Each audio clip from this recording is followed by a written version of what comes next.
you get in rhythm, just like driving, when you get in that rhythm, oh man, you can write 10, 15 pages and it just comes out.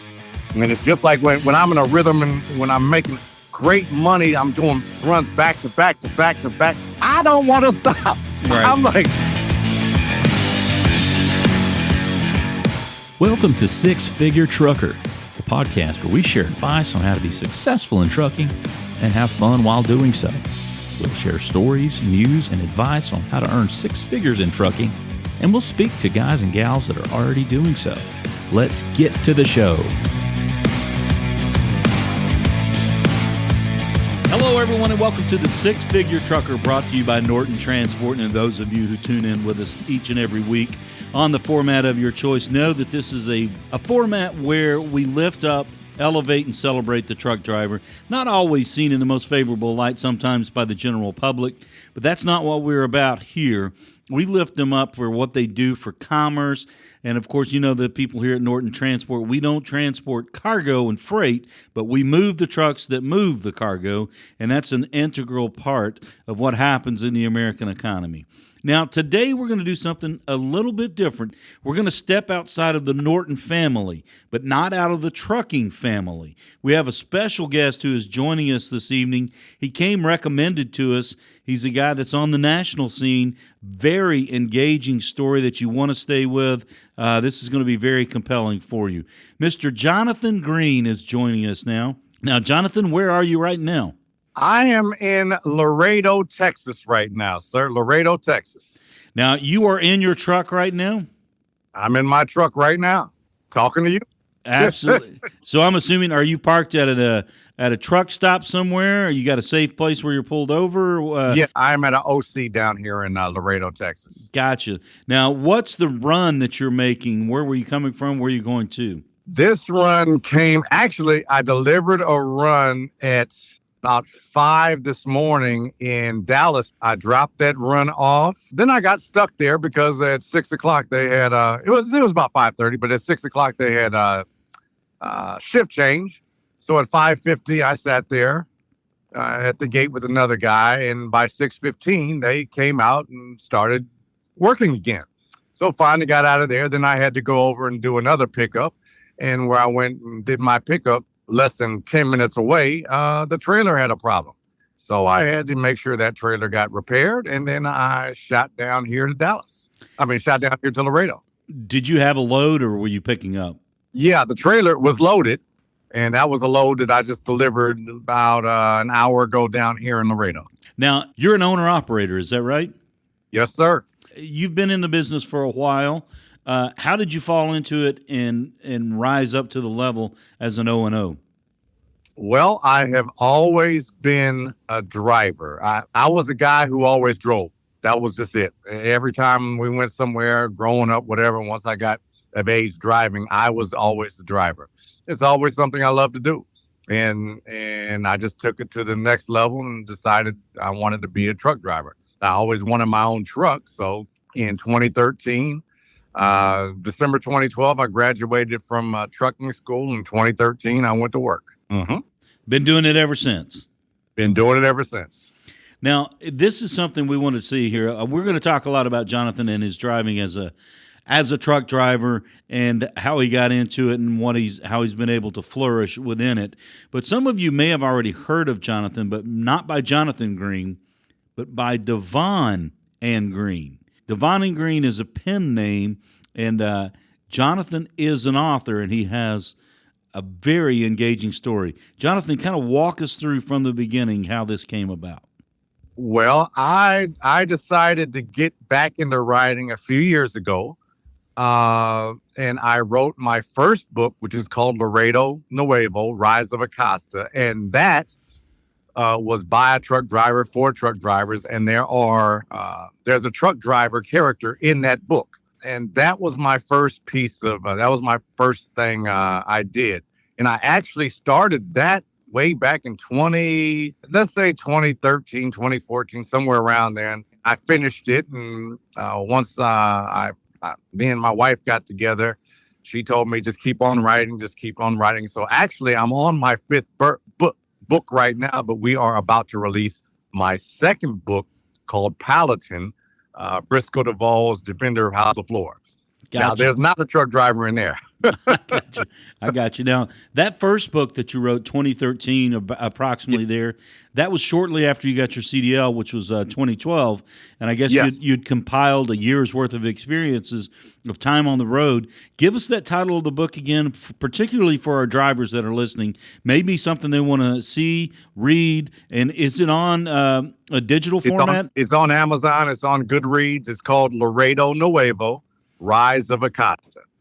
And they can find it on Amazon, Goodreads, and a few of those formats out there. But I wrote that book. I was coming down here to Laredo a lot, and I listened to a lot of these stories. A lot of these truck drivers were telling me. That's where it all started from. That was sort of the emphasis or the spark that got me going on that book.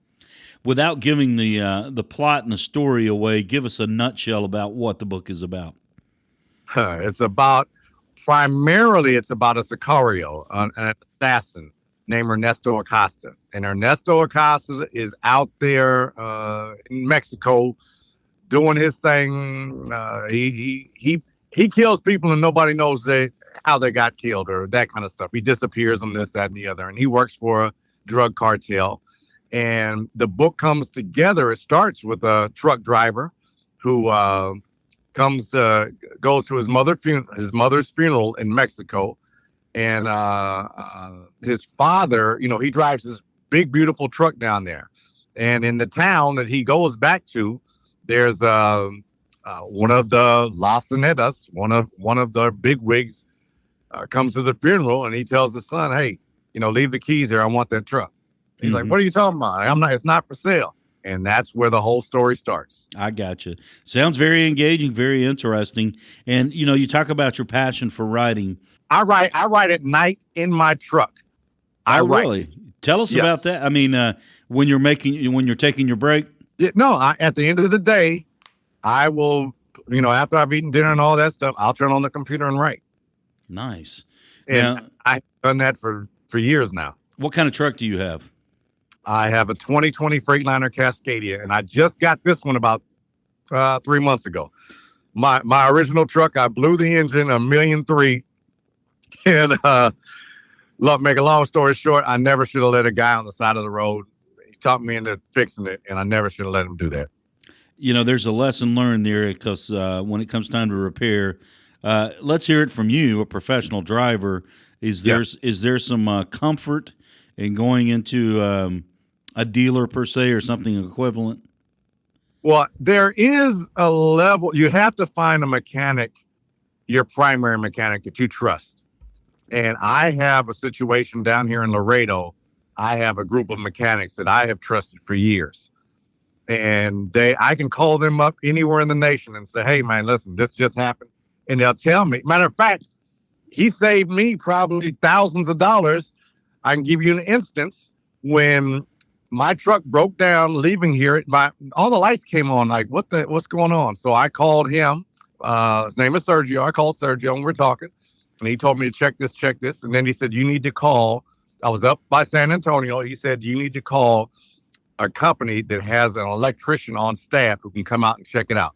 Mm-hmm. And that's what he did. The guy came out. He found the problem, charged me for something. But they wanted $1,200 just to tow the truck back to Laredo. So, make a long story short, he really saved me a lot of money, because I could have went up there somewhere and had it towed up there. But the lowest tow fee I had was $750. Right. It's good to know people, and it's not only good to know people. It's good to know people you can trust.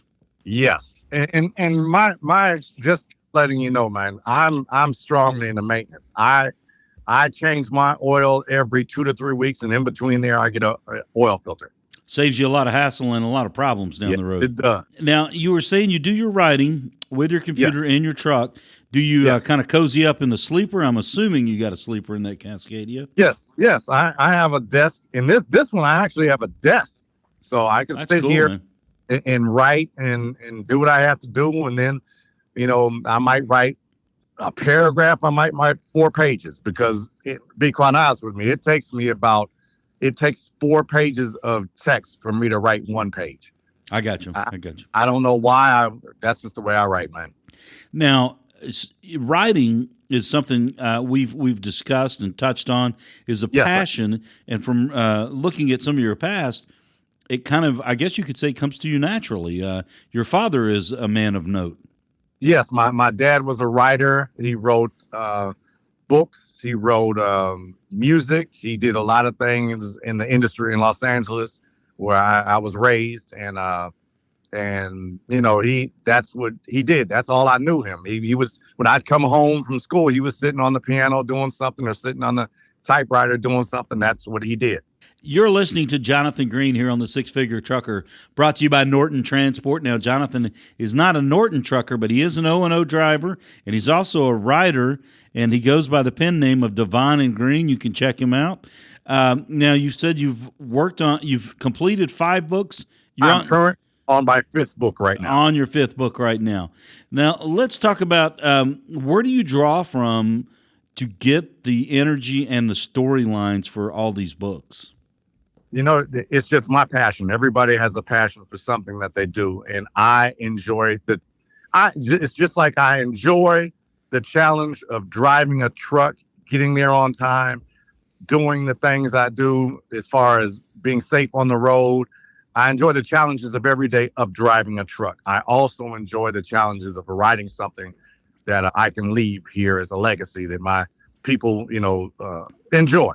I found an editor, my editor, when I first sent her the first book I did, and I took her the book. She said, you wrote it. And she probably called me 4 or 5 times in 3 or 4 hours. You really wrote this? I said, yes, I wrote it. Because she was impressed. So it made me feel good. Now, I'm looking at your biography here as a professional writer. There was a time in your life where I guess things were not ideal. Kind of take us down that path and where the circle turned. Well, to be quite honest with you, there's been a few times in my life when things were not quite ideal. And early on in my life, well, I'm going to give you an example. When I was younger, down the street from my house, there was a gentleman who had a Porsche. And I was a kid, and I loved Porsches. I'd see this car, and he would have these parties with these Porsche clubs. And he would have 100 cars parked up and down the street, and it just amazed me. Well, that gentleman turned out to be a drug dealer. And in my growing up in Altadena and Pasadena, we would see this. And my parents, they wanted me to go to college and this and that. And I actually had a baseball scholarship before I went to high school. I was supposed to go to USC, but I wanted that easy money. So I went the wrong direction, and I ended up paying for it. You're listening to Jonathan Greene, also known as DaVon Greene, his pen name, a successful author working on his 5th book right now. And as you can tell, he's got the passion and the inspiration to put pen to paper and come up with some things that are very compelling. He's also got some stories from his past. And just tell us what you learned from that past and where it took you, what direction. Well, I'll tell you, there was a time in my life when my wife and my daughter came to see me. My daughter was maybe 1.5 when she came to see me, and it broke my heart. And I knew that day that I was never going to be incarcerated again. So that was a changing point in my life. And that's when I got out. I started working regular jobs. But be quite honest with you, man, I couldn't. McDonald's refused to hire me. Do you believe that? That's crazy, man. That's yeah. Crazy. So it was a difficult time, and you got to get through it. You got to have that resolve. You got to have that belief in yourself, and you got to have, if you're with somebody, they have to believe in you as well. And it turned out I ended up getting a job in the beer business, and once I got the job, the rest is history. I excelled at that job. And in 6 months' time, I got a position with a major beer company. and I had a car allowance, and I was traveling Southern California, Arizona, Nevada, and New Mexico, and that was a great job, and it paid me great. That's fantastic. Jonathan, that's good to hear from you. Also, wanted to ask you, kind of going back into the, you were kind of drawn to this as a young man, which, it can be flashy and attractive when you see all these Porsches, the crime and the cartel side of it. But what did they get you for, and how much time did you spend in prison? Well, I was 18 months in the penitentiary in Pennsylvania for drug sales. And then, well, be quite honest with you, I was careful. Mm-hmm. And it turns out, because I was actually careful, years later, the police officer that said he caught me on tape, so forth and so on, he lost his job, and all his cases were up for review because he had lied. He got caught in other lies, and they sent me, attorneys sent me stuff, I can get out of this for $5,000. They can get it off my record and so forth and so on. But, it was done. It was in the past. I at the time, I wasn't, willing to pay any money to go through that. But hey, I did my time. I did the crime. I did the time. Either way it went, I did the crime. Maybe not exactly what he got me for, but I did the crime. Right. So, How old were you at this time? 21, roughly. Gotcha. Now, what did you learn from that experience, spending 18 months incarcerated? And, you talked about that touchstone, that keynote moment when your daughter came to see you. But before that kind of that moment came to be, what did you learn exhaustively being incarcerated? I mean, everybody, unless they've been there, it's hard to put into words what incarceration's like. Yeah, it's a degrading situation. It's a demeaning situation. I'm a talker, so I'm gonna get along. I'm gonna get by and get along with people, so forth and so on. But I have seen these officers just take advantage of people, and it's a demeaning and demoralizing situation. And I have seen a lot, and be quite honest with you, a lot of people just don't make it through the system, and then if they do make it through, they're going to come back. They're going to keep on coming back, because then you get I can't even remember the term. There's a term for it, but you get in that cycle of going in and out of prison, and you keep on going back. I know what you're talking about. Yeah. But that's great to see that you've been able to go from that life to a life of triumph and be successful, and not only as an owner and operator driver, but also an author. And how does that all kind of sync together? I mean, you've kind of touched on it, being able to write in your truck, got a desk in the sleeper. The experiences you've drawn from in the past being, that were not favorable for you, but what you were able to draw from inspirationally and what you're doing now. How does that all sync together? Well, I was always, it was always encouraged in my household growing up to read. So I've been reading all my life, and I've enjoyed certain books, The Millionaire Next Door, Think and Grow Rich, and books of that ilk. I've been doing that. I've been reading financial books like that for years, and I've always had that yearning to be successful and to grow and to be successful both financially, mentally, and physically, and be blessed as well. So I've tried to live my life that way. But I've had my ups and downs. Don't get me wrong. Sure. Got to ask you this question. Yes, sir. Two passions. I'm sure there are others. Yes. Riding and owning and operating a truck. Yes. How would you rank them, and why? Oh, well, owning and operating a truck it's a challenge every day, but it is extremely rewarding. And I'll give you an example there. For the first time, me and my wife went on a trip last year to them on a cruise in the Mediterranean. Mm-hmm. Around the Mediterranean, 10-day cruise, had a blast. Saw Ibiza, Paris, Spain, Barcelona, Spain's where we started. And we went to Cannes.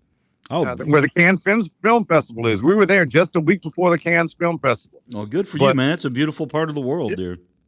So being able to do stuff like that, and be quite honest with you, man, I wouldn't have been able to do stuff like that if it wasn't for my wife. My wife's an accountant, so she, if I won the lottery today, I'm a giver, man. I'm going to give away a lot.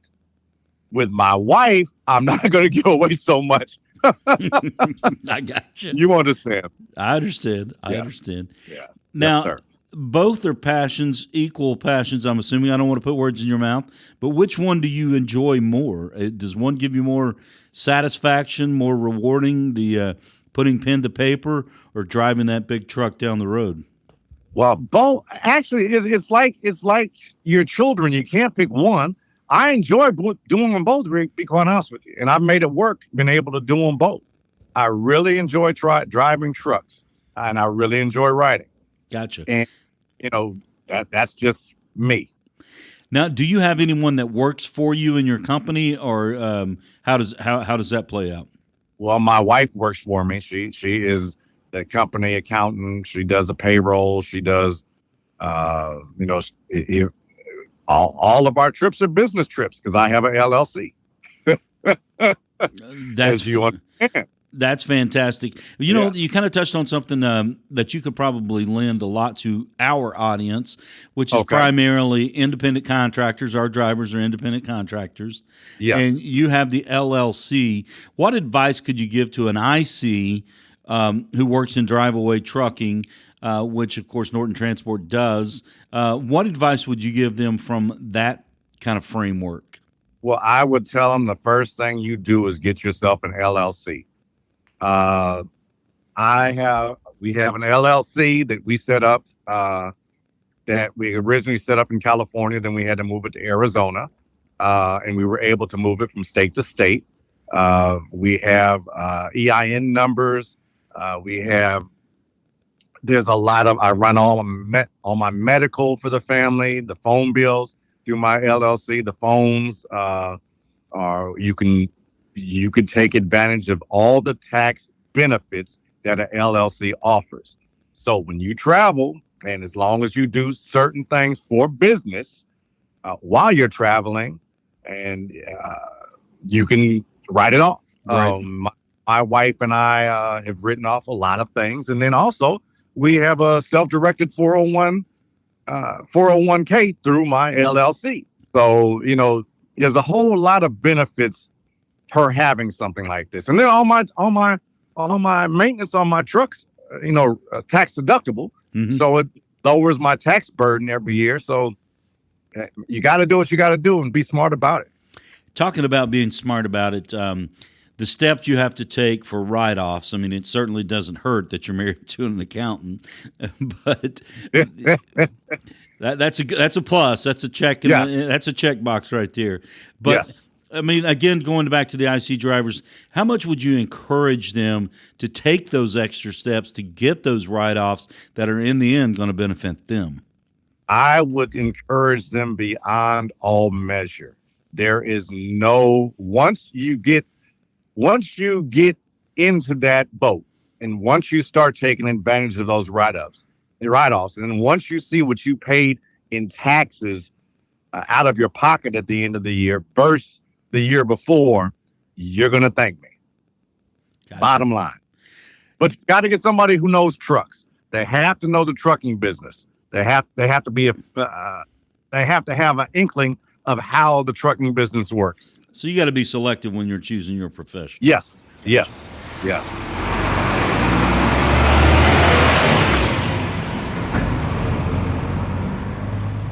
You're listening to Jonathan Greene here on the Six Figure Trucker, brought to you by Norton Transport. Jonathan is an owner and operator. He's, as we said at the beginning, we're going outside the family, but not really. He's a trucker, and he covers the roads, makes his way across America there, and is also an author. He's been published 4 times, working on his... No. I've only been published once. I've only released my first book. Okay, he's written 4 books. Yes, I've written 4 books. I'm just about to release the second one, but I've only been the first book is the only one out right now. I got you. Now tell us about that next one that's coming out. You had alluded to it, Paladin there, or Paladin. Tell us about that book. What's it like? Well, let me first let you know that we have something special for your audience at the end of this broadcast. We are going to give everybody listening to this broadcast a free first chapter of my next book called Paladin, Briscoe DeVos, The Defender of House LaFleur.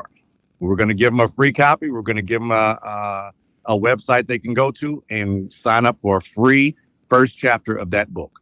Absolutely free. That's fantastic. We appreciate that, Jonathan. Who goes by the pen name DaVon Greene. Can you give us kind of a glimpse, a precursor, if you will, into this book? Well, Briscoe DeVos is, I like to say even heroes have flaws. He's a guy who's a billionaire, and there's a murder in New Orleans, Louisiana, and he's called in to try to solve it. Now, his background is he was a billionaire and on top of the world, but he was a drug abuser, an alcoholic, wife abuser, womanizer, and so forth and so on. And his wife was murdered. And the caveat is he has not been able to solve that murder. So he changed his life. And once he changed his life, he changed his ways, stopped drinking, stopped all that stuff. And his whole lot in life now is to help people who he's able to help. But he helps pretty much the wealthy because he likes getting they pay and he gives that money to charity. But make a long story short, this is a path that he goes down, and it involves voodoo, it involves beheadings, it involves from New Orleans to Texas and Colorado and steps in between. They have to follow the clues to find out who actually killed Bartholomew LaFleur, the head of the LaFleur family. And it goes back to actually there was a curse put on the LaFleur family years ago because they stole land from some Haitians, the Baptiste family. And the head of the Baptiste family is a voodoo queen. That's what I was going to say. That's where it goes. That's the introduction of the voodoo there. So you got a good murder mystery intertwined exactly. with a lot of things going on there. Now, we're going to, as you said, you were going to issue some books for the people who would like to have those. Now, what do they need to do to get a copy of Paladin? Okay. To get your free first chapter of Paladin, all you have to do is go to DaVonandGreene.com, my website, and there will be a picture or a free chapter page in there. You'll see a little button, and you hit it. You put in your email and your name, and we will send you a first chapter of the book absolutely for free. Hopefully you enjoy it, and hopefully, when the book comes out, you can purchase it, and hopefully you can give us a review. Now, do you have a target date for publishing? It will be published late January, early February. Now, have you completed it, or are you still? Oh yeah, that book is well completed. Yes. Just waiting on the publishing process to run its course. We want to exactly, and then we want to build up to the release, and we want to make sure that we get 100 reviews in the first 90 days. So that is our goal, because as you know, Amazon, everything has a system. Amazon has an algorithm. If I hit that 100 reviews, then it shows up in front of more people. Gotcha. Now, Jonathan, I got to ask you this question: Where do you find where do you find your creative voice? Where does that come from? Man, I think it comes from my dad. I really, be quite honest with you, I just think it was in my blood. I've been writing since I was a kid. And the first book I wrote maybe 12, 13, something like that. And I had an uncle named Saul David, and we went to his house because my dad didn't want to read it. He wanted to let my Uncle Saul read it. And I guess my dad dropped it off to him, and then we went over there about a week later. Saul David produced Logan's Run and a bunch of other movies in the past. And so we were over there and we was reading it, and Saul tells me, Jonathan, you did a good job, but you got to paint a picture. Just remember, you got to paint a picture. And then his critique slowly got worse and worse. So you know what? I stopped writing for a while. Well, there's some truth in the advice that he gave you. You do have to paint the picture and give people a reason to come inside. And how do you tap into that, painting a picture? Man, I now when I write, I don't know when it started happening, but when I write, I see the scene. I can actually see the scene that I'm writing, and I can twist it around in my head, and I can write it from different angles. But I see the scene if I can start it, and if the scene doesn't become clear, then I got to stop and start erasing and backtracking because it's not going to work. But I see the scenes in my head. I visualize it. I've heard the stories more specifically for musicians when they're writing a song. I think they call it stream of consciousness, where they can almost write the song in the exact real time that the song plays out. It just comes to them so quickly. Do you have those moments in the cab of your Cascadia where it just flows out? When you get in, I call it the rhythm. When you get in rhythm, just like driving, when you get in that rhythm, oh man, you can write 10, 15 pages just write, and it just comes out. And it's just like when I'm in a rhythm and when I'm making great money, I'm doing runs back to back to back to back. I don't want to stop. Right. I'm like, I don't want to do a 34, but it is what it is, man. The mojo's rolling, man. Yeah. In both cases. Yes, exactly. We've just mentioned it. Jonathan Greene says go to DaVon Greene after you listen to this very engaging conversation with Jonathan, and you can get that first chapter of Paladin, which is coming out in January of next year. So definitely worth a check there. Now, you've been, as we talked about, let's kind of shift back, switch gears back to trucking. You've been doing it for 11 years. What are the highs and the lows of it? Yes. Well, I'm going to be honest with you guys. When I first started, I drove for a company called Snyder. My first year, I made $26,000. That was depressing. Right. But I had one truck that was in the shop 7 times for the same problem. Oh my goodness. So, you got to do what you got to do. Now, fortunately, I stuck with it. I ended up buying my first truck in November 2015, and that truck I got $1.3 million out of up to 3 months ago when I blew it up outside Beaumont, Texas. I blew the engine. And I had to buy a 2020. And fortunately, I was in a position to buy a 2020. I had all these crazy financing people giving me these crazy numbers. But fortunately, I was in a position to get a good deal on my 2020. And I do not have any payments. Gotcha. This is a question we often talk about with drivers here at Norton Transport. What's the most picturesque place you've seen on the job, and what's the one that was the least favorite for you on the job as well? The least favorite was in Pennsylvania, going up a steep grade into the clouds, and it was a 2-lane road, and you hit that cloud thing, and you were going slow, and it was really sketchy.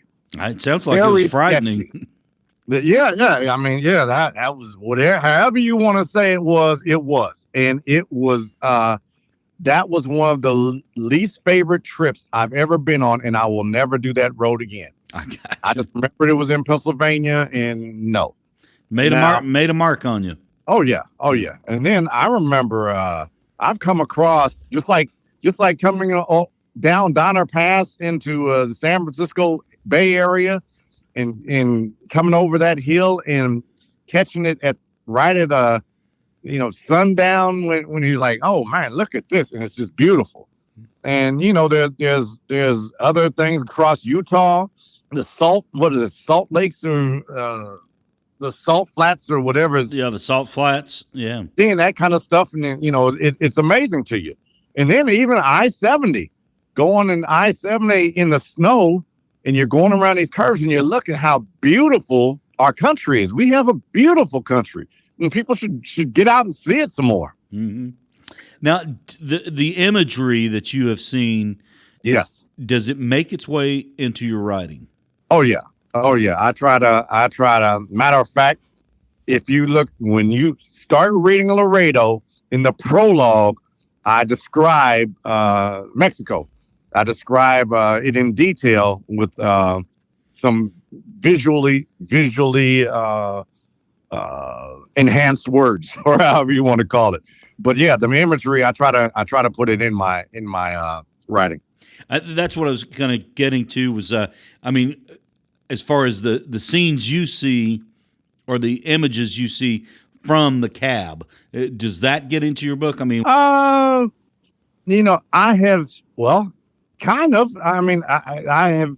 I have seen a lot of things, especially drivers, explosions and stuff like that, as far as trucks go. And some of that stuff has made its way into my books, because I describe SUVs blowing up and stuff like that, and fires and stuff like that. But those things have impacted me and gave me visual ideas that I translate into my writing. Gotcha. I want to go back to you riding in the cab. Yes. Take us there. Paint a picture. I'm assuming, I don't want to assume, but I have a good feeling that you're at peace when you're sitting in the cab. Oh yeah. When I'm sitting in the cab alone, my wife knows not to call me. I'll call you when I'm done. But some nights I'm just riding and I get caught up, and it might be late, but then again, if I've driven 750 miles in a day trying to get down the road, I'm not going to write that much that night. But I will elaborate a little bit. When I'm sitting here, I don't know. There's some people who can write, who can talk into those little microphones during the day and say little tidbits that they want to put down in writing. I can't do that. I have a pad that I will just write a little something on, maybe 2 words or maybe 4 words, just a little sentence. And then at night, I'll take that and I'll translate it to my writing and put it where it was supposed to go. Kind of build it out. Yes. Because that's just the way I write. I might write the first part of a chapter and then write the end of another chapter, because in my head, I'm putting it together. It's kind of an old school style, going back to the pad. Yeah. However you want to look at it, that's just what I do. Everybody has a different style. That's how I write. Another question that comes to mind, let's say you've done 695, 725 on the road. Yes, sir. You're exhausted, but you've got some great thoughts coming to your mind, and you got to put them down on paper. Does that does it rejuvenate you for the next day? Yes. If I have something that has to be done, I will do it. No questions. It's going to get down. Now, let's not get too deep into the personal finances. Which one, I think I know, but does one fuel the other monetarily speaking? Well, right now, the trucking has paid. Trucking is my primary source of income, and it has been that way since 2013. Mm-hmm. And even though I enjoy writing books, maybe one day it will surpass it, maybe it won't. But either way it goes, I enjoy trucking. And to pull me away, I probably have to retire. My whole goal was to get 2 million miles out my last truck and then maybe retire. But I got 1.3 million. And I've only got maybe 10, 15,000 miles out of this truck so far. So I have another roughly 700,000 miles to go Then after that, we'll see what happens. But trucking has paid for everything right now. 700,000 miles. How long would it take you to roll up that many miles? 4 years, maybe 3-4 years. I'm looking at your picture here. Don't know how old you are, but I'm guessing. I don't want to guess. I'm in my mid-50s. That's what I would have said that. I mean, about 54 maybe. Yes, sir. And another part of your life that is very important to you is family. Yes, sir. Tell us about that. Tell us about that. I have, between me and my wife, we have 8 children. My wife's first son, who is now in college, his father, my wife was married once, I was married once, but his father passed not that long ago. So I love him. And but all our children have now graduated high school, and most of them are in college or have went to college. My oldest daughter is now a flight attendant, and she has 2 granddaughters, and her youngest granddaughter, Zazie, just melts my heart. She can look at me and I'm done. Stick me with I'm done. What do you want, baby? And she just pop on this and that. And she will call me. I talk to her more than any of my kids. She will just call me. Yes, she'll just call me, and she'll hi Papa, and just start talking and this and that and the other, and I'm just listening. Okay, baby. Okay. But she's 4 now, so okay. But she's got my number, man. She's got my number. Now, let me ask you this question. Being 4 years old, she's not only has she got your number, she's got you wrapped around her pinky. Yes, sir. What's her reaction when she sees you pulling out in that truck? Oh, she loves the truck. Oh, man. Hey, they love the truck. Can we go on Grandpa's truck? They love the truck. The girls love it. It's like a big giant plaything. They're all over and they love it. What about for your children who saw you, your actual children who saw you coming up through the starting off in when you first got your CDL and started off on this path? What's their impression of seeing you drive this big truck? Well, to be quite honest with you, since that's what we do on this show, I have 4 children in California who really never saw me driving. I would go visit them, but they never saw me really driving the truck. I do have the other 2, my wife's, my youngest one, me and my wife had together, and then her son. They've seen me in the truck. They enjoyed the truck, but my wife actually will get in the truck with me and go riding with me. But my oldest 2 kids, they see me when I'm visiting Dallas, and Dad, they like the truck. My daughter loves the truck because that's her thing, trucks. Mm-hmm. She wants I've always had trucks. I've always had Fords or something, and she wants a Ford, a big Ford Excursion or something like that. She wants. Gotcha. You're listening to Jonathan Greene here on the 6-Figure Trucker, brought to you by Norton Transport. Of course, Jonathan goes by the pen name of DaVon Greene.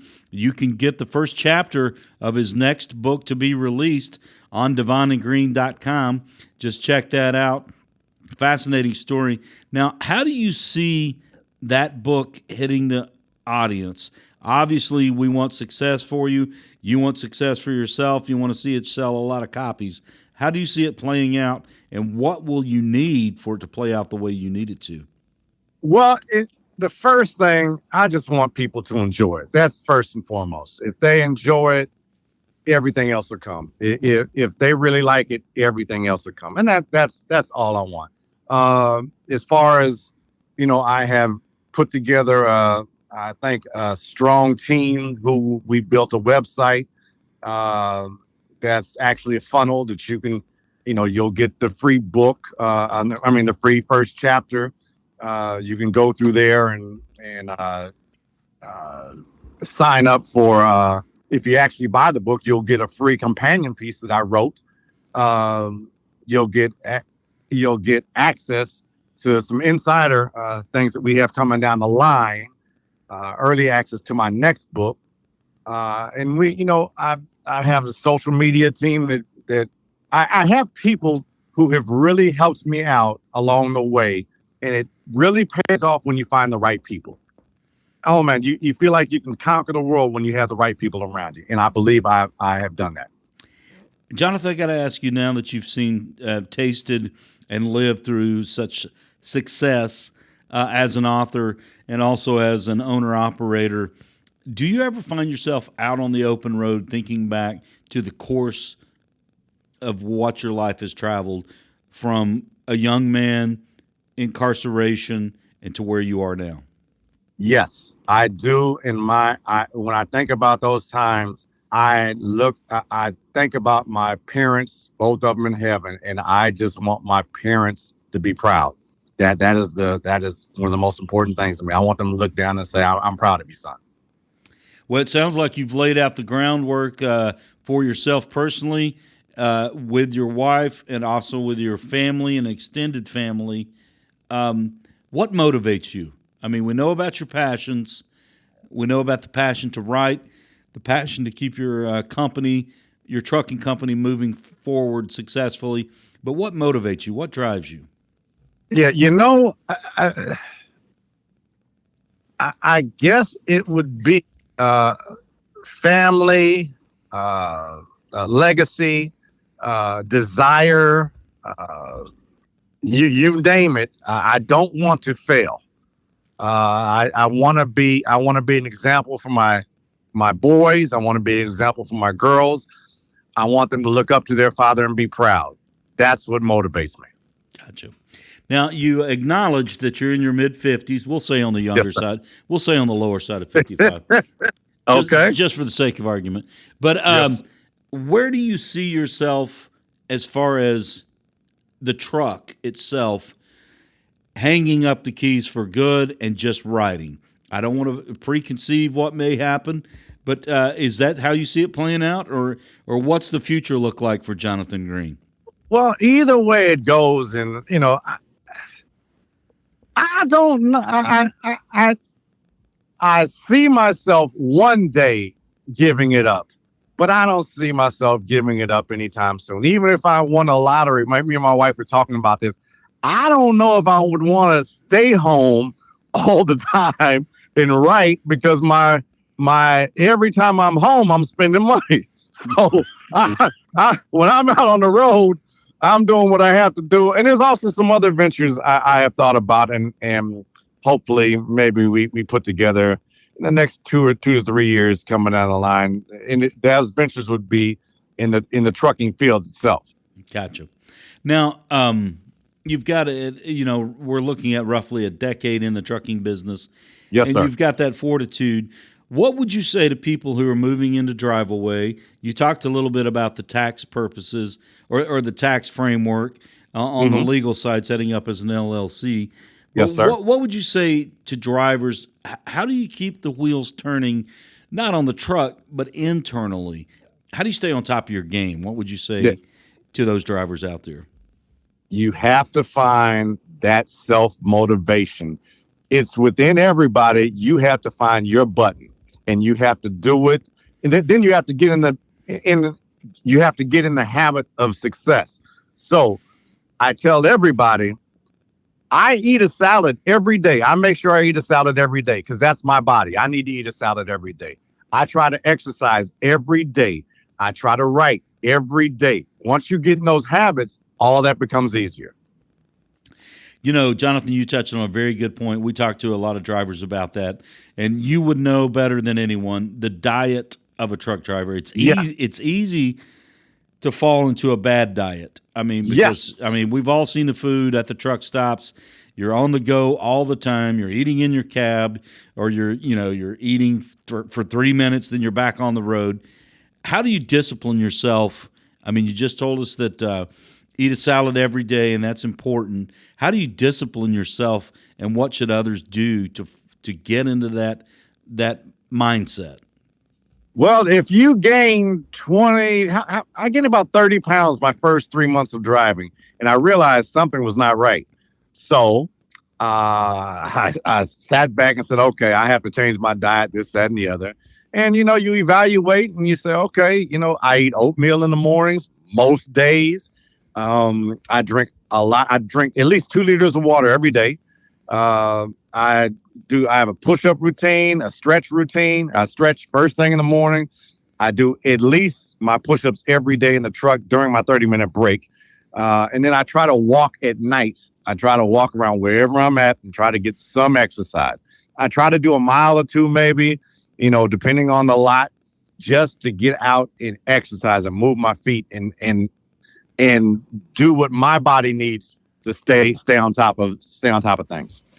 How much would you tell drivers a benefit that is to do all the above that you just listed? Oh man! Once you get in those habits, you'll realize the benefits. Once you get in those habits and your bones aren't, you're not limping around, and you're not because you're going to see these truckers. I've seen them, and I know you've seen them.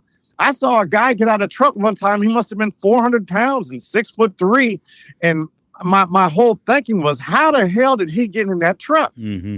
I'm just going to be quite honest with you, because I don't want to.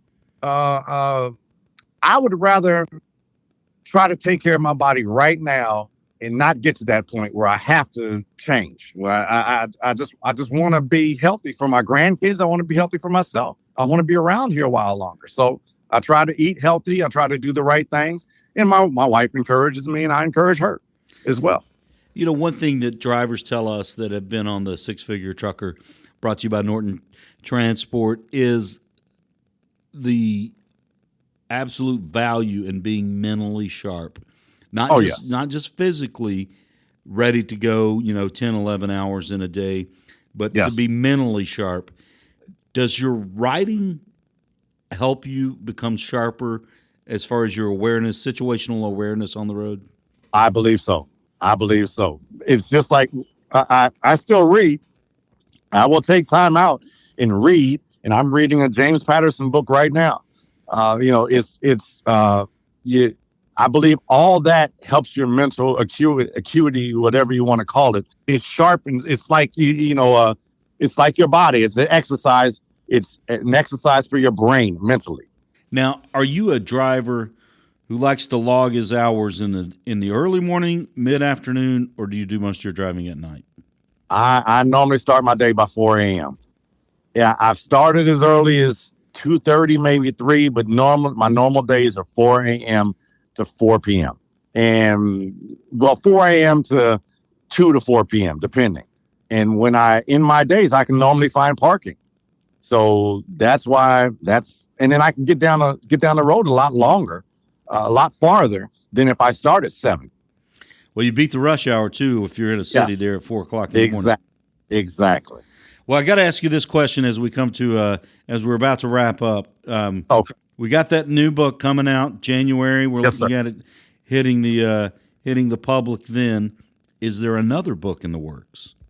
Oh yeah, that next one's already done. It's already done, sitting in the wait cycle, and as long as this one does get some people interested, we will release that one either later on in the year or the first of next year. Now, how long are these books? Are they easy read? What would you how would you gauge them?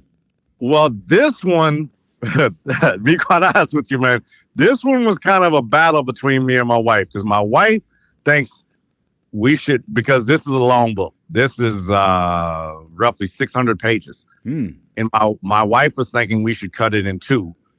And I was like, no, I don't really want to do that. I don't. It's just like those movies. I just saw Dune not that long ago, and I was so mad that it was Dune, the first part, not the whole movie. Right. I was pissed because I got to go see Dune 2. So I said, no, we're going to do 1. And we ended up doing 1. But it's a long book. It is not a lightweight book. But once you get into it and once you get stuck in it, you can't put it down. That's what we want from all good books. You can't put them down. Yes, exactly. Jonathan Greene here has joined us on the Six Figure Trucker, brought to you by Norton Transport. And as we laid out there, Jonathan is outside the family of Norton, but not outside the family of the greater brother and sisterhood of the trucking world there. And published author, got more books coming. O&O on the trucking side there. And Jonathan, thank you so much for joining us. And again, for those of you who have listened, his book Paladin, coming out in January of 25, you can get the first chapter for free simply by going to DaVonandGreene.com. And at the end of this show, if you look on our platform, go to show notes. We will have that link for you where you can check that out, and his website there at DaVonandGreene.com. Jonathan, just wanted to leave the floor open to you. Anything, any advice, any counsel you may give to drivers, those who are considering this, anything you'd like to interject right now, feel free to do so. Well, first and foremost, I want to say thank you for the opportunity to be on your platform. You know, as a truck driver, we need more platforms like this. And if you're thinking about getting in trucking, jump in and stick with it. Because if you stick with it, you're going to find your way, you're going to find your path, you're going to find your lane that you want to be in, where you're going to make the money that you want to make.